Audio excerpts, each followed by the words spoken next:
You've heard the word before, exposition, and you know it's bad, but how do you avoid it? And is there a better way to say what you mean?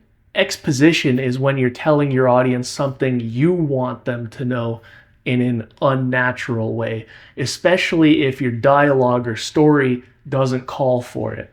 So let me give you a very egregious example of that's purposely designed to be bad. Maybe somebody gets into their cousin's car and they say, "Thank you for picking me up at the airport, cousin. It's been 10 years since we've seen each other. I don't like you and you don't like me because I tried to seduce your wife, who was just your girlfriend at the time. But you need to be the bigger person here because our grandfather is dying and this will be his last holiday season. And we both know I won't be the bigger person." That is very egregious exposition. That is terrible. Okay? However bad your exposition is, at least be grateful it's not quite to that degree. And I even delivered it like it was specifically terrible. But you don't want to do that. This is called on the nose dialogue because it's like you're absolutely punching your audience in the face with it. Prose can also be considered on the nose as well.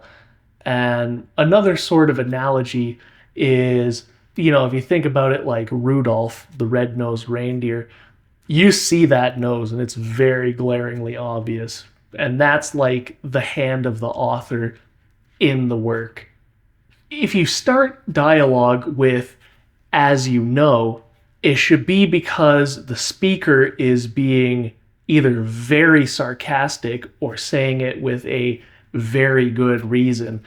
A good example of this, just to think of something up right now, would be if a rookie lawyer shreds important documents for a current case that the firm is still working on, and an actual partner gets wind of this because they're working on the case too.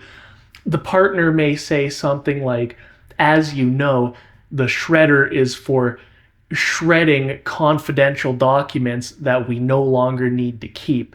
And how does the shredder keep these documents confidential when we're no longer needing them? By shredding them beyond repair. The partner and the associate's dynamic is clear from this line of dialogue alone.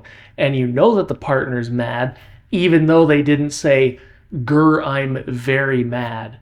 And depending on how the delivery is, it might give you a deeper understanding of who that partner is as a person.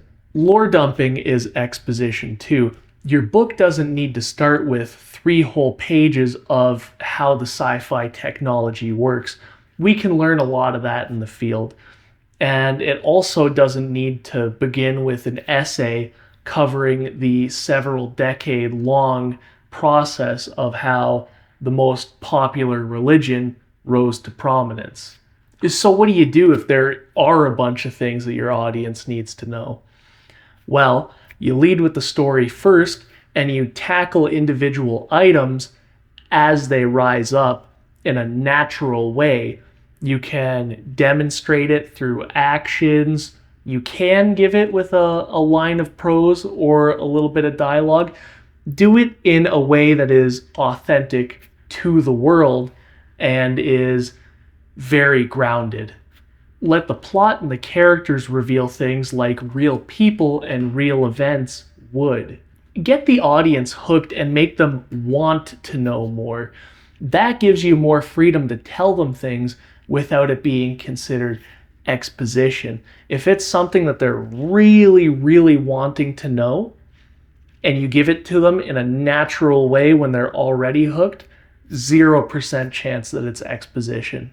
Foreshadow answers as they near relevance, especially if it's some kind of mystery or something. But do remember, you don't have to tell people everything. You can keep some secrets and some inner workings to yourself and let them inform your world and your story without being very explicit and feeling obligated to actually say it in more concrete forms. Your audience doesn't necessarily need to know every single little detail, so don't be afraid to keep some secrets for yourself. Make sure to like and subscribe, and if you have any questions, get in the comments section below and let me know.